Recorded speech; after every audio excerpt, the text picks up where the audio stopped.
Hey guys, welcome back to Nat20 Gaming. I just posted the non-metal metallic time-lapse video on the Iron Golem from the Bones 3 Stoneskull Expansion. I didn't do a tutorial on that one because it was my first attempt at doing non-metal metallics in a good long time. And the reason for that is I tend to do what's called true metal metallics, which is kind of the same technique, but I'm using metallic paints and layers and washes to give the same impression. Non-metal metallics means you're going to take non-metal colors and give the impression of metal. It's a difficult technique to pull off, and when you do it right, they're stunning. When you do it wrong, it doesn't look as good. Well, it looks pretty crappy. But the main reason that I don't normally do it is it's very, very, very time consuming. There are show pieces that'll take you hundreds of hours to complete doing the non-metal metallic technique. So today, what I'm going to teach you is what we call true metal metallics. That is using metallic paints and the techniques we use for everything else to actually get a very convincing metallic look with the paints we use. With him, I'm going to use the same color scheme as I did on the other one. All of his under armor is going to be a steel color, and all of the outer armor is going to be a bronze color. A lot of this is pretty much identical to the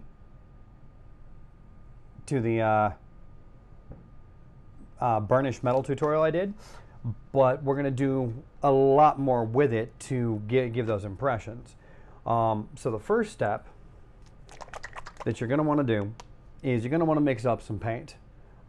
Today I am using my wet palette because it keeps things wet for longer. And your first coat, you're going to go for the area that's lowest on the model, which is normally skin, but in this case it's this guy's undercarriage, which is going to be a dark silver. I'm going to start with the lead belcher base, and I'm going to mix in a little bit of black with it so we can start with a darker base. Then we're going to do a wash, because we always do a wash, and then we'll start dry brushing layers to actually bring that up. So I'm going to start with the lead belcher, and I'm going to add just a little bit of black to darken it out. And this is going to be our base coat on this guy. Now when you're doing non-metal and true metal metallics, you're going to want to thin your paints out quite a bit because you're putting lots of layers on there, and you want to thin them out so you get a nice even coat, because we don't want brush marks. And I'll tell you this, the metallic paints tend to get brush marks very, very, very easily. So what I did there is I put in a little bit of black, went with the standard, I went with the lead belcher, and just a little bit of water to thin it out. And I'm going to just paint this on to every surface that I want to be the steel. As you can see, adding that little bit of black really darkens that out and gives it a good base coat. We're just going to paint that on to everywhere that we want it to be steel. And for me, like I say, that's the entire mechanics underneath his armor, because I want to do a good counterpoint of steel and bronze. So we're just going to paint that on everywhere that I think should be steel. And once again, this is a good time to point out that the sculpt gives you a guideline, but ultimately you as the painter are the one who decides what colors are going to be what. Now he's got this little collar of mechanics up in here And I want that to be silver because that's got armor around it.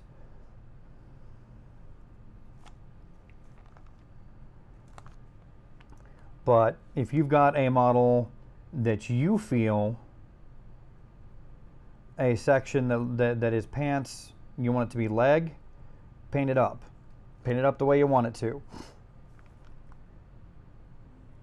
And that's exactly what I'm doing here. I'm deciding with my paint what's going to be what. And since no one, I'm looking at this, he's got these nice little armor plates on the front and on the back, but his calves look like they should be exposed because there's armor plating over the top of it. So I'm going to go ahead and make those the steel. Make his feet steel. He's got armor plates over his shins. So while it doesn't make much sense for mechanically, aesthetically, I believe his toes should be steel because he's got those huge honking armor plates that'll look better with the gold counterpoint over the top. And up in here, his little Popeye forearms. And across there. And as you see, because I thinned my paint down a little bit, first of all, because I added the black, it's got a nice dark steel color to it. But because I thinned my paint out, I'm not leaving any brush strokes with this relatively crappy brush. And that's why we did that. And we're going to keep thinning them the entire paint job because that's really the only way to blend these and get them to look right. Now, this thing right here is called a wet palette. It's very useful for working with paints that dry out fast. The Vallejo paints tend to dry pretty quickly, and so do most metallic paints. It's got a sponge. It's got a sponge underneath that you just put some water on. Then you've got a piece of vellum. You can pick up vellum pretty much anywhere. If you want to buy a specific product, this is the P3 wet palette and using the wet palette pad. But literally all it does is it keeps your paints from drying out. They'll still dry out while sitting on this, but it allows me, for instance here, if I want to do 2 layers of that base coat, which I don't because it's actually got a good solid coverage, as you can see. I could leave, close the case, come back, and my paint would still be workable. As a matter of fact, if you watch in the time lapse on the non-metal metallic golem, I did exactly that. I walked away a couple times. I'm just making sure I got full coverage, and I missed a spot.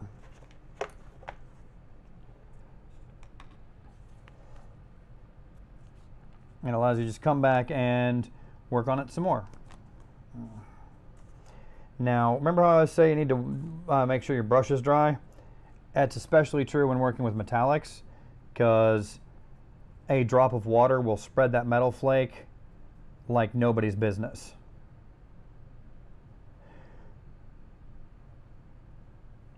Just make sure I got everything here.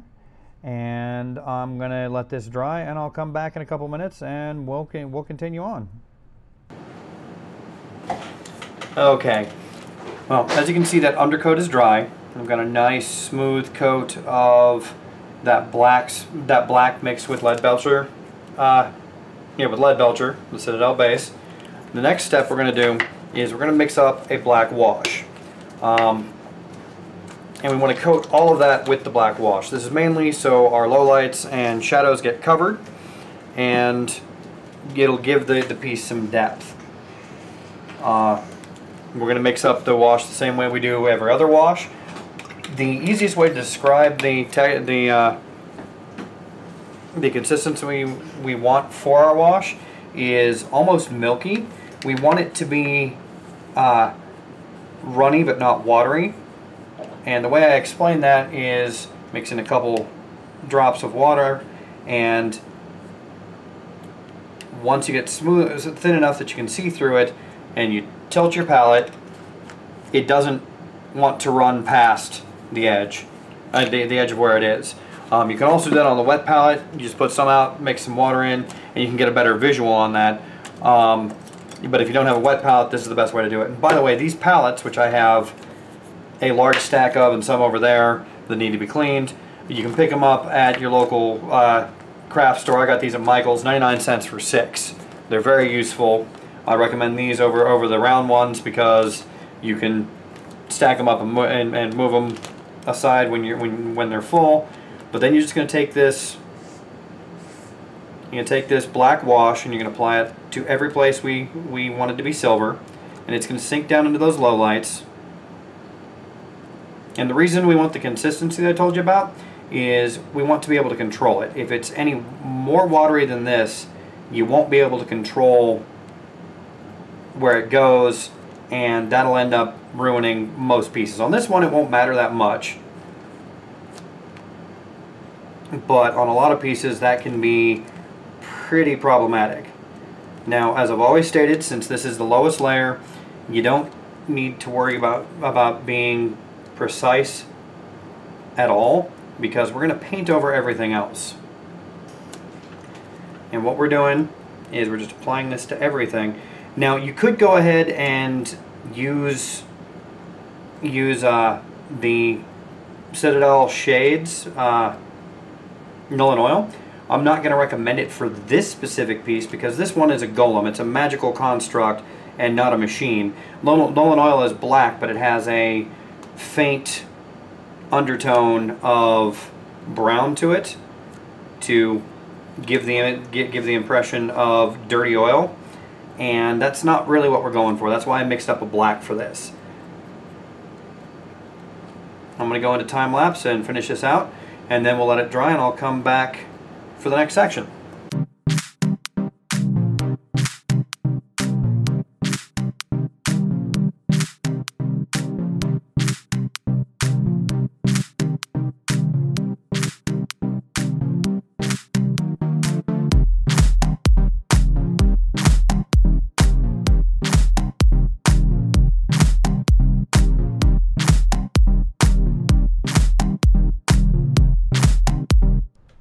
Okay, I apologize about the sound quality on the last section of this tutorial.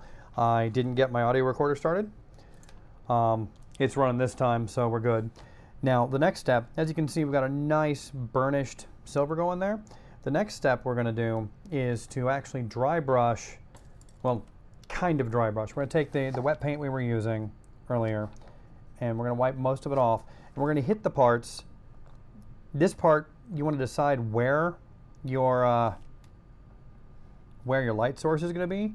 I almost always opt for it coming from up high. It makes for easier painting, and every place that's got an edge, you're going to start with that edge and brush on some of this original color.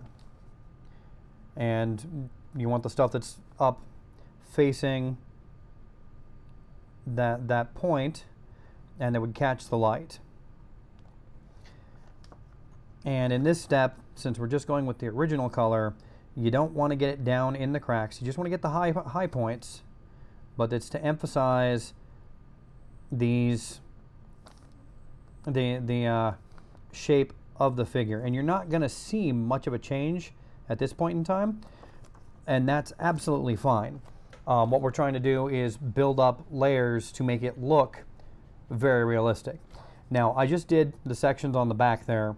You can't see any difference now. The next step, you'll start to see a difference, but that's because it needs to be subtle. Now, on these round parts, you want to do part of it, and you want to make it a little wider than you think you need, because we're going to do several layers, and we're going to bring that shine out. So, with this first one, with this first layer on this, we want to hit the about half of it, half of that round, so it'll really sell it. On the back of his legs, I'm going to hit the corners here and the edge and bring it down, because I want to emphasize that shape.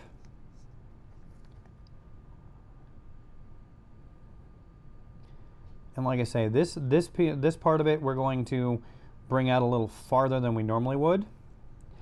And he's got a steel plate here. I'm going to hit the edges of that, and I'm going to drag that in, that metal in just a little bit on that. On the back of his feet, they've got some edges on it, but they're round enough that I'm going to just treat it like it's round. And I'm going to hit a wide spot there to make it shine. He's got these two little ball joints. We're going to hit those kind of wide. You can't really see them from behind, so I'm going to just do it on the front. And he's got this little bevel here. And like I say, you want to do about half of it with this. And the last thing, and this is the important one, is his toes. His toes are almost conical, so I'm going to brush this in a triangular shape across all three of those armor plates. And then there's some stuff underneath that I'm just going to hit real quick to give it a little bit of emphasis. Now this stage, believe it or not, doing this really lightly is all you need to do, because all we're doing is bringing out some of this detail, and we'll hit a lot more of it on the next step. I'm going to let this dry, and I'll see you in a couple minutes. Okay, as you can see, that's dried. Like I say, this step was very subtle, and the next step is going to be a little less subtle. The way we started that first section was to take some of that lead belcher and mix it with a nice black. We're going to take the lead belcher itself and apply it this time, and it's going to be to the sections that we highlighted earlier, only a little less. We're not going to quite dry brush it, but we are going to get most of the paint off, because what we're doing is we're layering this up to give it some highlights. And I'm just going to take this and brush it across, hit my high points here on the toes. We're gonna do the same shape we did earlier, only less of it covered, because we want to start to bring out that reflection like that. On the back of his legs, we're going to do the same areas we did before, and like I say, only a little bit less, because what we're doing is we're emphasizing the shapes here with some highlights to bring that the whole reflectivity out in these metals. Basically, we're fooling the eye into believing that this is a lot shinier than it really is. And as you can see with the straight lead belcher, we're starting to get the highlights that we want there. Hit that spot there and that spot. Bring it up off this.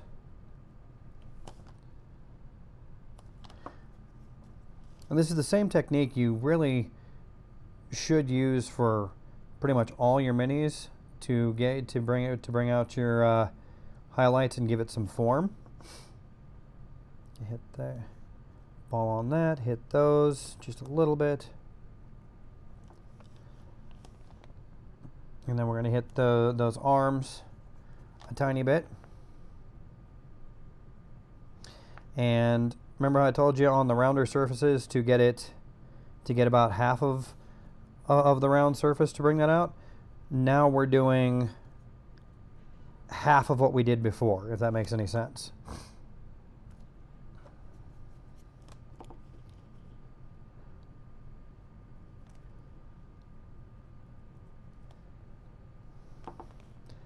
Do that there. Do that there. And as you can see, we're starting to get some real metallic definition into this character.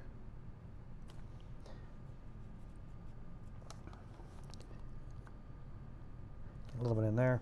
Now, what I would recommend you do at this point, there are two ways to continue. I chose lead belcher because it is a dark silver,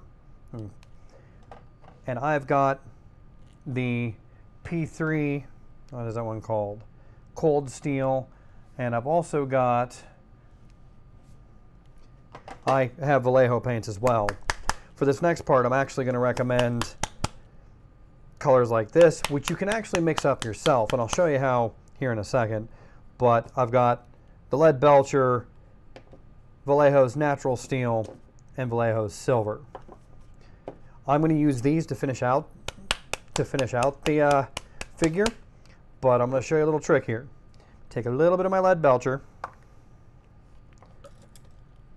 and I'm going to put it here on my wet palette, one of my wet spots. Bring that down so you can see that. It's right there. Then I'm going to take some of my white. This is just Craft Smart white, and once again, I don't know if this is Walmart or if this is Michael's brand, but it is just a cheap paint. And you can take just a little bit of that and mix it in, and you're going to get a brighter metallic color.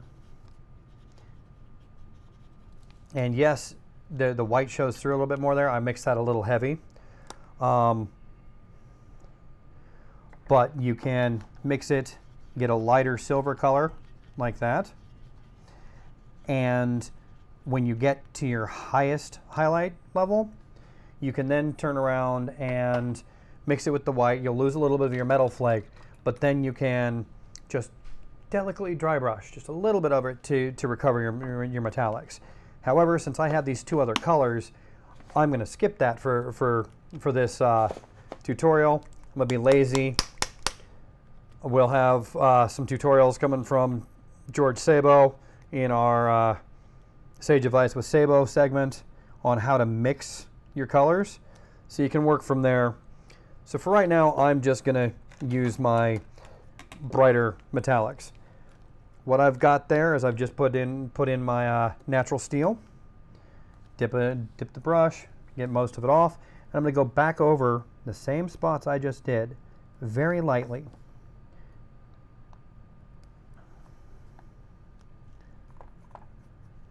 Because all I'm now doing is applying just a little bit of a specular reflection on these rounded surfaces. And each time you go, you're going to go half of the section you hit with the lighter color from the last time. So last time we do this, it's going to be just a little bit of the bright silver to round out the rest of those colors.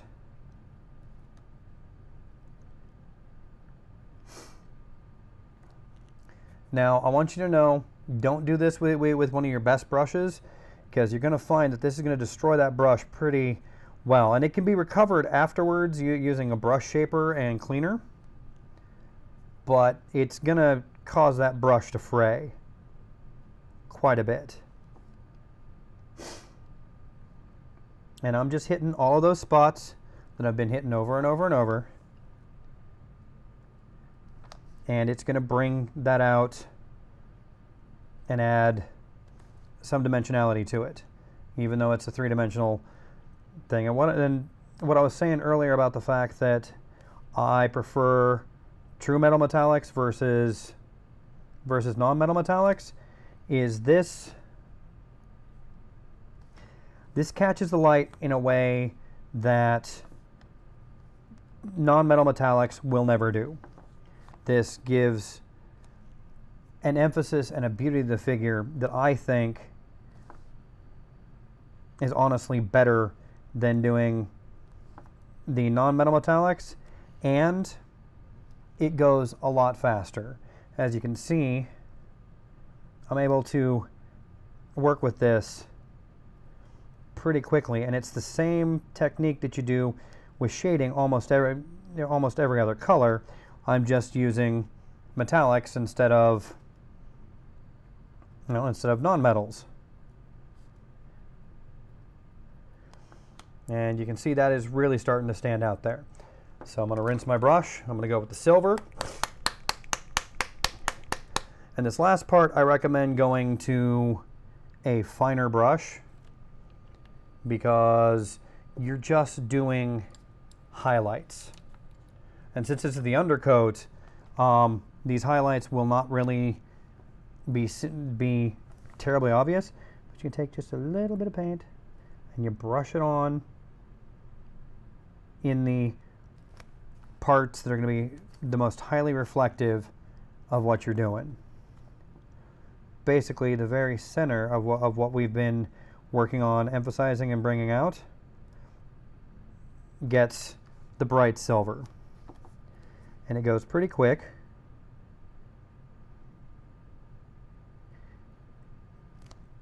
And you do just a little bit, because a little bit of this goes a long way.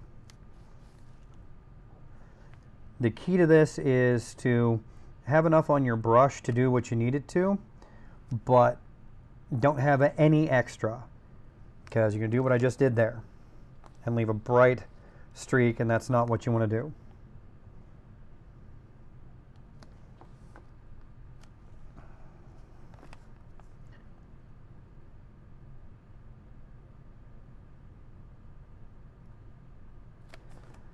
Now, this is not the final step for this piece, because I'm going to add this here, and then we're going to go back and we're going to actually add some scratches,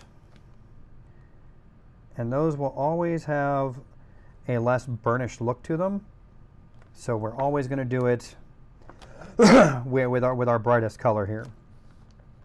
And I'm going to do this here. Oh, almost did the wrong paint there.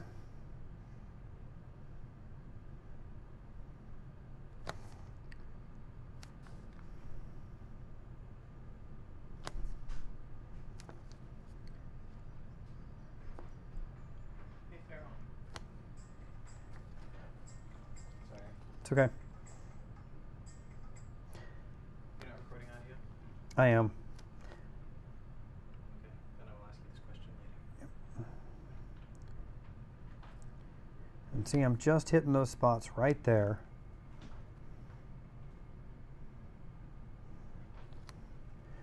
To really bring out the emphasis of the shape.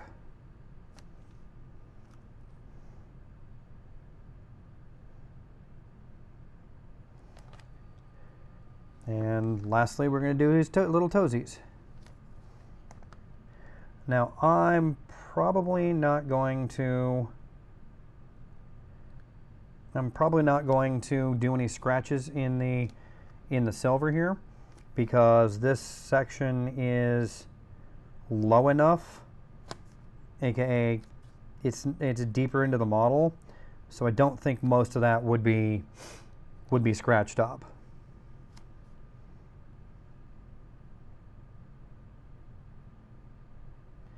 Just apply it with a very light touch.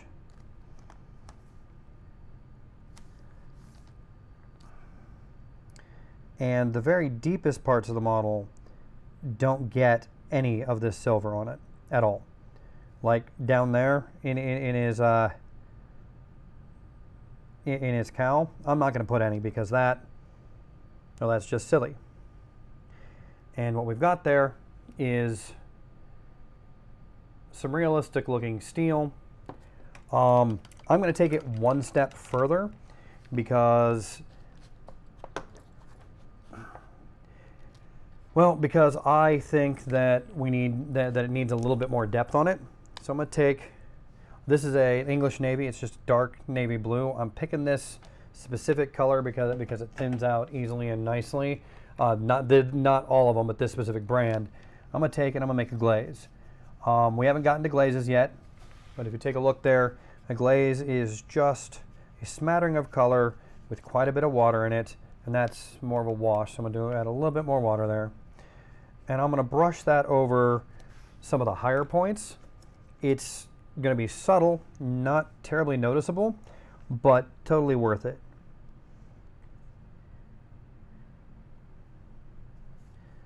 It's had a little bit more depth that you just don't see otherwise, and it's going to give a steely feel to most of this. And the last step after I do this is going to be to turn around and do another wash on certain parts of it. Basically everything that I haven't done the blue on. I'm going to mix up a reddish brown to go in the lower spots, because the higher spots are where the metal's been rubbed on and damaged, and the other spots will have started to corrode, so those need to have a reddish brown to them. And when you do this second step, you want to be very, very light with your brush. You don't want a lot of this on there. You just want enough to add a very, very faint tinge of blue to it.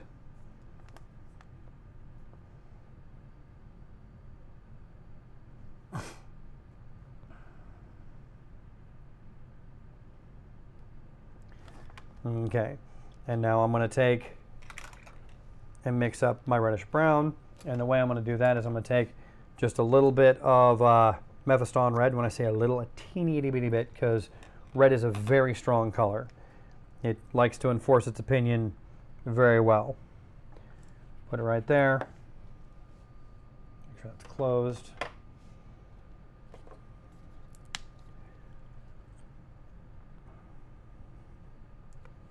Almost this bottle of chocolate brown is almost empty. I almost got that on my shirt.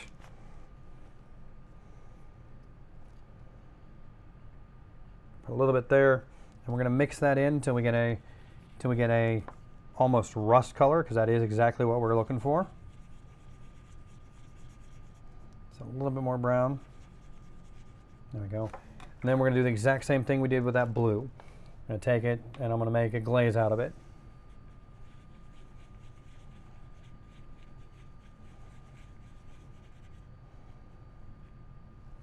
A little bit more water. Then I'm going to brush that on the spots that I actually haven't finished the blue, sorry.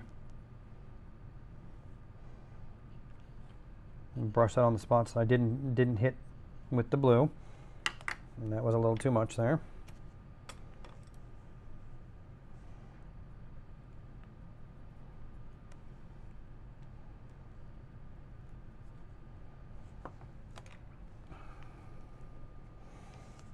Now I'm going to take this and, like I say, hit it very lightly in all the spots that I did not put blue.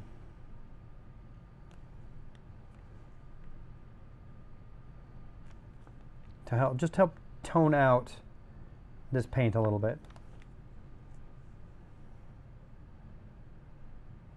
And again, like with the blue, you got to be a little careful. You don't want to have too much.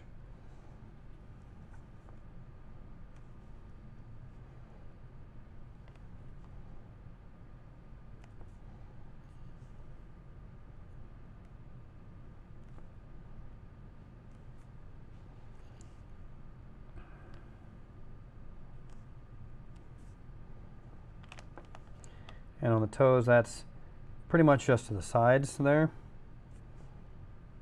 since we did the center with metallics.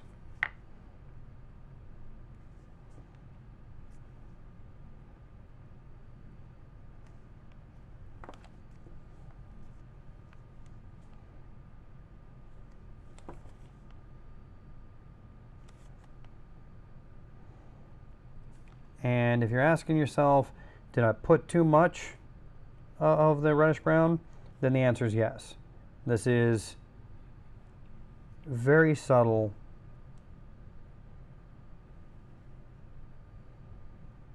but really helps sell the steel effect.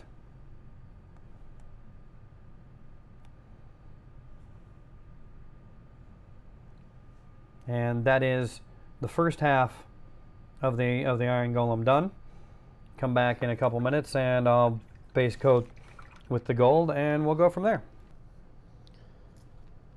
Okay, that's all dry. And our next step is going to be, well, first of all, I'm going to start a new wet palette piece and page. The sponge below is wet, so you squish it down on there. It should probably be wetter, but since I'm not using this to work overnight, doesn't really matter. But you take it, you brush some water on, and your wet palette's ready to go. Now, everything else that's not steel, and we've already done that, is going to be brass and bronze. For this one, I'm actually going to use one of my favorite colors. It's called Rich Espresso. I believe I picked this up at Walmart. I might have gotten it at Michael's, but it's a dark brownish gold color.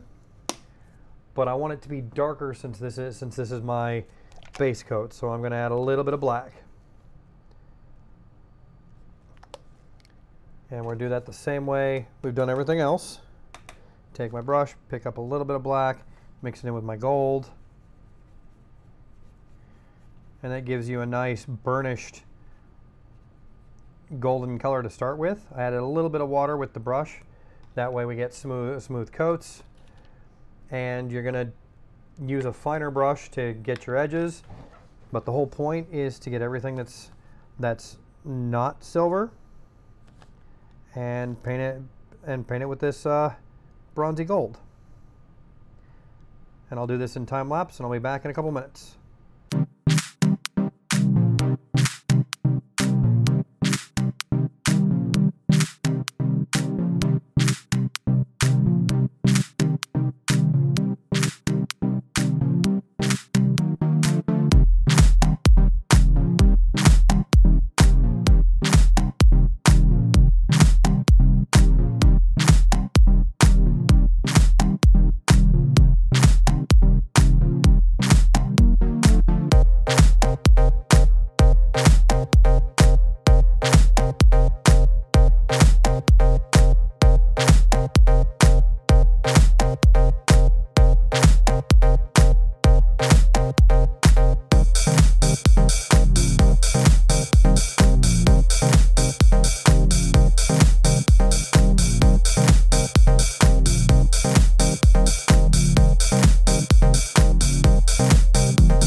Okay, we've got that dark bronze applied to the entire figure, and it's dried. The next step is going to be to do a wash on it. And the wash we're going to do for this, I'm going to be using the Citadel, one of the shades. It's called Reikland Flesh Shade. You can do a brown wash on gold. Yeah, I actually missed a spot that I needed to get. That'll dry pretty quick. You can do a brown wash on gold, or you can do a reddish brown, because gold tends to be a warmer color, and there are faint undertones of red in the shadows of every gold piece. When I do steel, I do an over glaze of blue, because the shadows tend to make steel look a little blue. But with gold, the shadows tend to come out a reddish color. So that's why we're going to use the Reikland Flesh Shade as the wash for this specific piece. And I'm going to hit that paint with my heat gun real quick. That way I can continue and not make you wait. But what you're going to do is you're going to take, the reason I picked the Reikland Flesh Shade is it has an undertone. It's a brownish red, or reddish brown actually. So it's got that undertone that I'm looking for, and I'm just going to paint that over every part of it, just like we did with the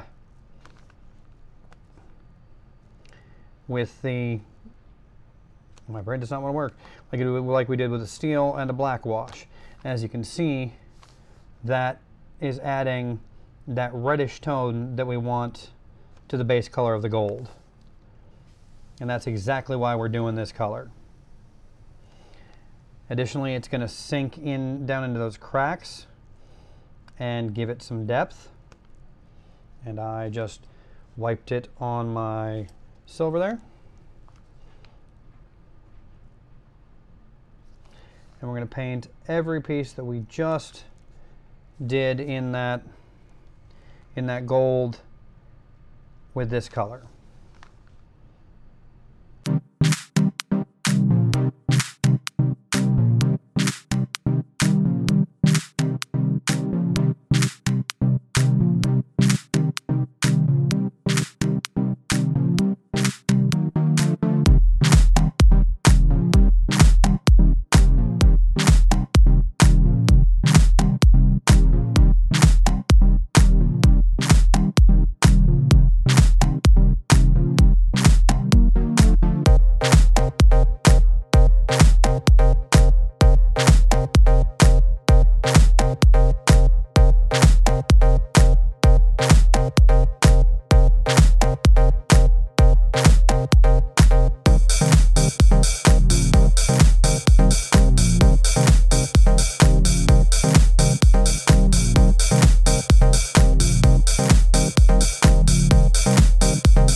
And we'll let that dry. And you can see it adds a nice reddish tone to it, and we'll come back and finish that out. Okay, we're back, and the Reikland Flesh Shade wash has dried. And our next step, it's going to be exactly like what we did before, except we're going to be using shades of gold. I'm going to start out with Molten Bronze from Privateer Press, and then we're going to move to their Roulette Gold, and I'm going to actually mix those to get an intermediate step at least, and then we will actually use my silver from Vallejo to mix with that final one for our highlights. What I'm getting ready to do is, my brain does not want to work, I apologize. I'm going to start with the Formula P3 Molten Bronze, and we're going to basically dry brush our high points. Now when you're doing this, you got to remember where the light source is, the light source that you picked at the very beginning and highlighted to catch before. For this guy, it's kind of in front of him and above, so I'm going to highlight the spots that light would fall on, which includes his head, the tops of all of these,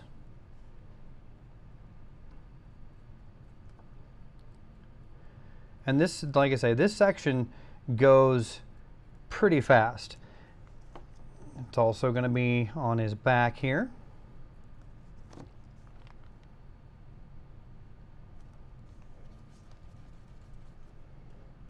We're going to hit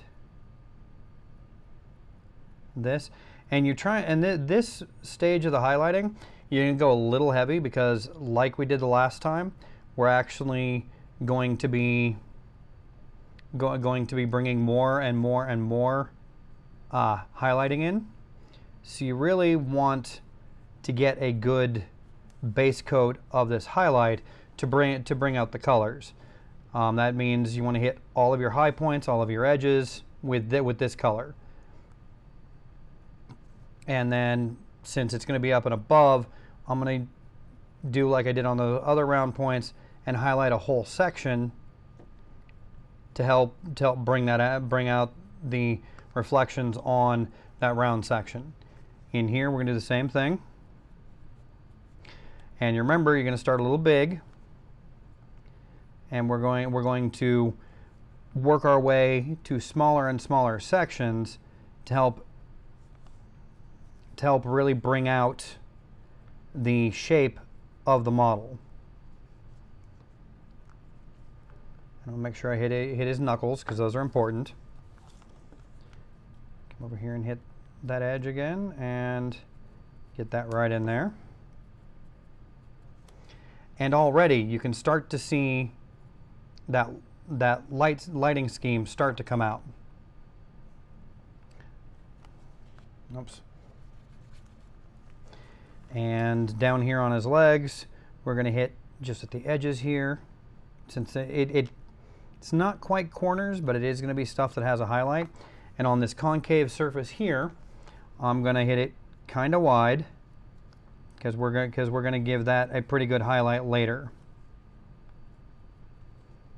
And the reason I say start wide is because as we go, we're going to actually get smaller and smaller with those highlights to emphasize the color.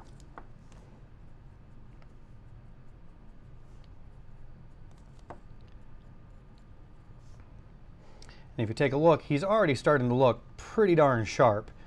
The next steps are literally going to be to highlight the sculpt and bring these colors to life and to really bring home the shapes.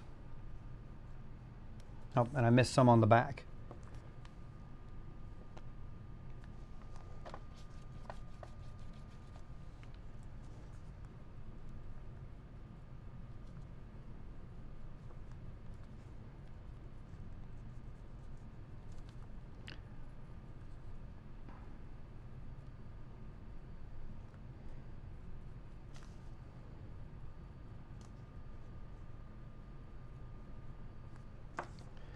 And now our next step is going to be an intermediate step. I'm going to see if that, no. So I'm going to take a little bit of this. I'm going to mix it on my wet palette. I'm going to take a little bit of the Roulette Gold. and shake it to make sure that it's all mixed up, because this either had your metallic paints either have a metal flake or small microscopic pieces of mica in them, and that's what gives them their reflective index. I'm going to mix a little more of that roulette gold in there, because I want, since this is a gold, I really want that contrast to pop, and that's really the key to this technique, is that contrast. Now we're going to do the exact same thing we just did, only smaller. So I'm going to mix some of that up, wipe most of it off, and he's got this beautiful seam on his head. So I am starting with that on every layer to really emphasize that. And then on the parts where I told you you want to get it kind of wide, especially the curves, I'm doing about half of what I did before, just to bring out the fact that is catching more light. And it doesn't seem like much, but as you stack these colors, it really starts to bring out the sections that we're highlighting.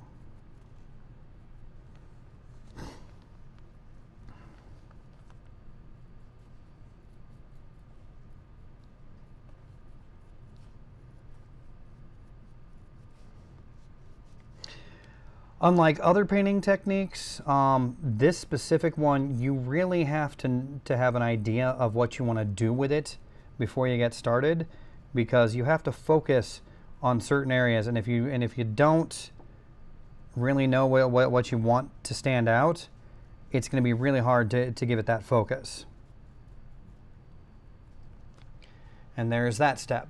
As you can see, his armor is starting to look pretty darn sharp. So our next step is going to be to take some of the roulette gold. Not a big fan of the P3 containers.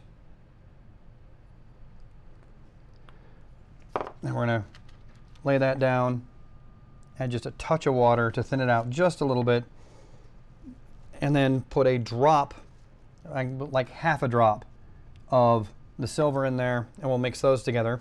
And then we're going to do the exact same thing we just did. Use a little bit more of that gold. But we're going to do the exact same thing we just did, only the very, very, very, very smallest of areas. Because once again, we are emphasizing the curves. Well, the curves and the highlighted areas on him. So just a little bit to bring that out. As you can see, it's getting brighter and brighter.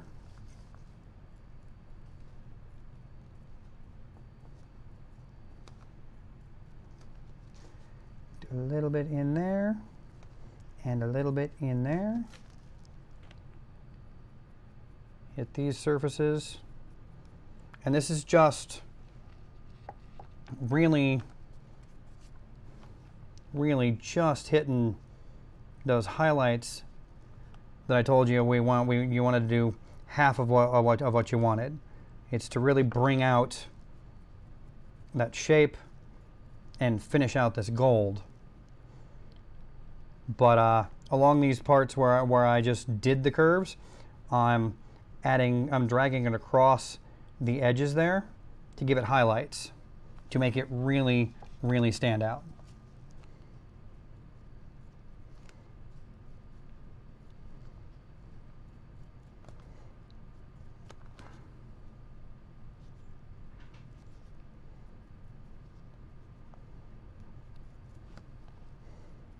Hit his knuckles just to make sure, and to give this a slight edge of this brighter, because those edges would be worn and therefore not tarnished.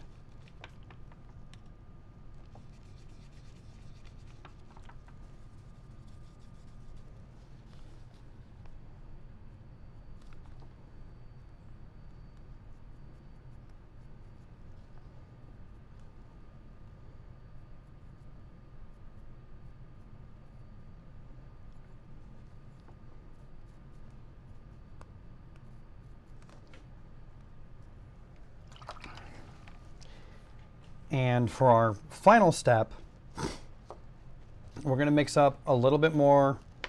Yeah, I'm being lazy and not re-wetting my wet palette here. But we're going to take a teeny bit of our roulette gold again.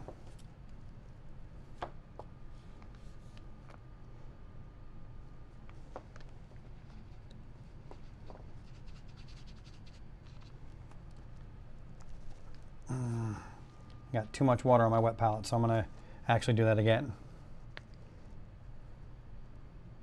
I'm going to mix that right there. And I'm going to take a drop of my silver there. I'm going to mix this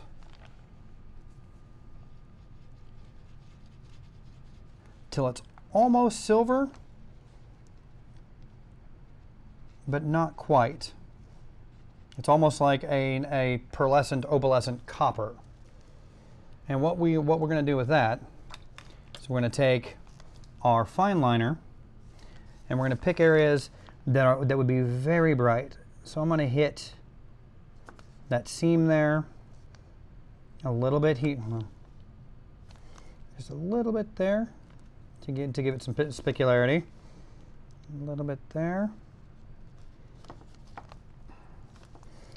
Right across the front here. Right across the top edge of this armor plate there.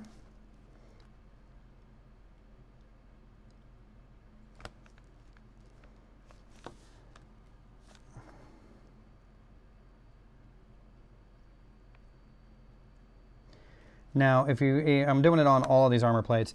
If you don't feel comfortable doing this with a brush because of the way the bristles flex, you can take a toothpick and hit these edges with the tip of the toothpick.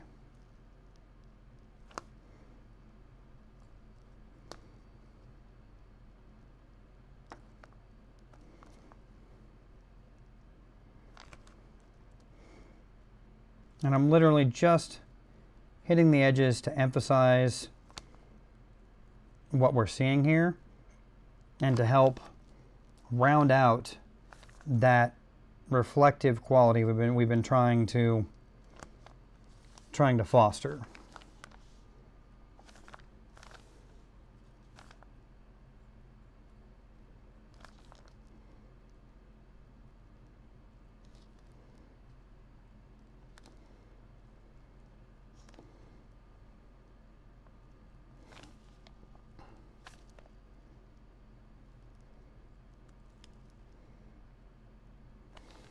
And as I said before, a little bit of this goes a very, very long way because this is the final stage of highlighting, and very little of it would be this bright.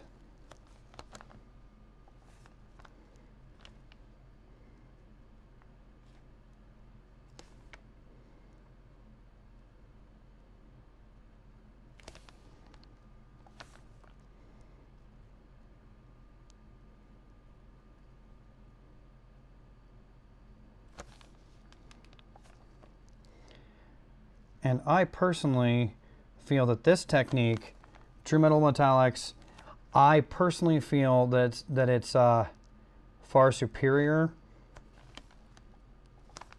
for your average person to doing a non-metal metallic. The non-metal metallics take a long time, and for the effort you put into it, your product is not that much better than this.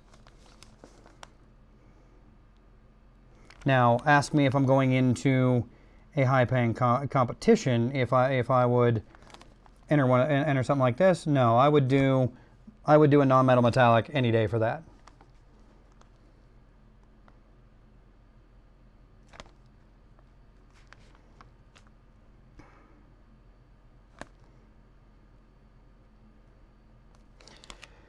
Now, the final step in this is to do scratches. If you've got armor like this, it's got battle damage.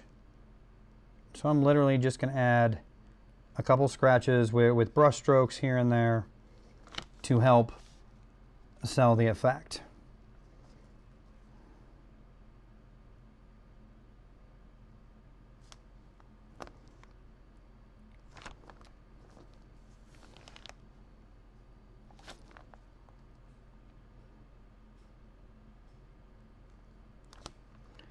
And there you have it. There is a true metal metallic Iron Golem. And I'm going to add a little bit more highlighting here. With an easy to use technique, it's literally all about just blending some colors. And the key to blending colors is to do it in steps. You don't want to go too fast. You don't want to go too far too fast. But when you do this, I'm gonna add a little bit more shine to it, to his cod piece, just by trailing that down.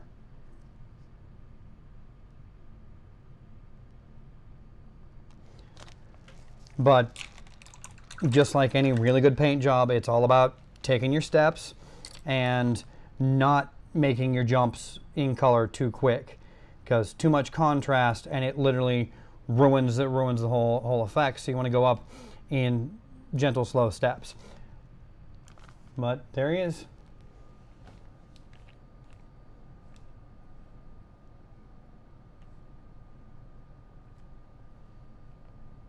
It's hard to aim when you're staring at a screen. There we go.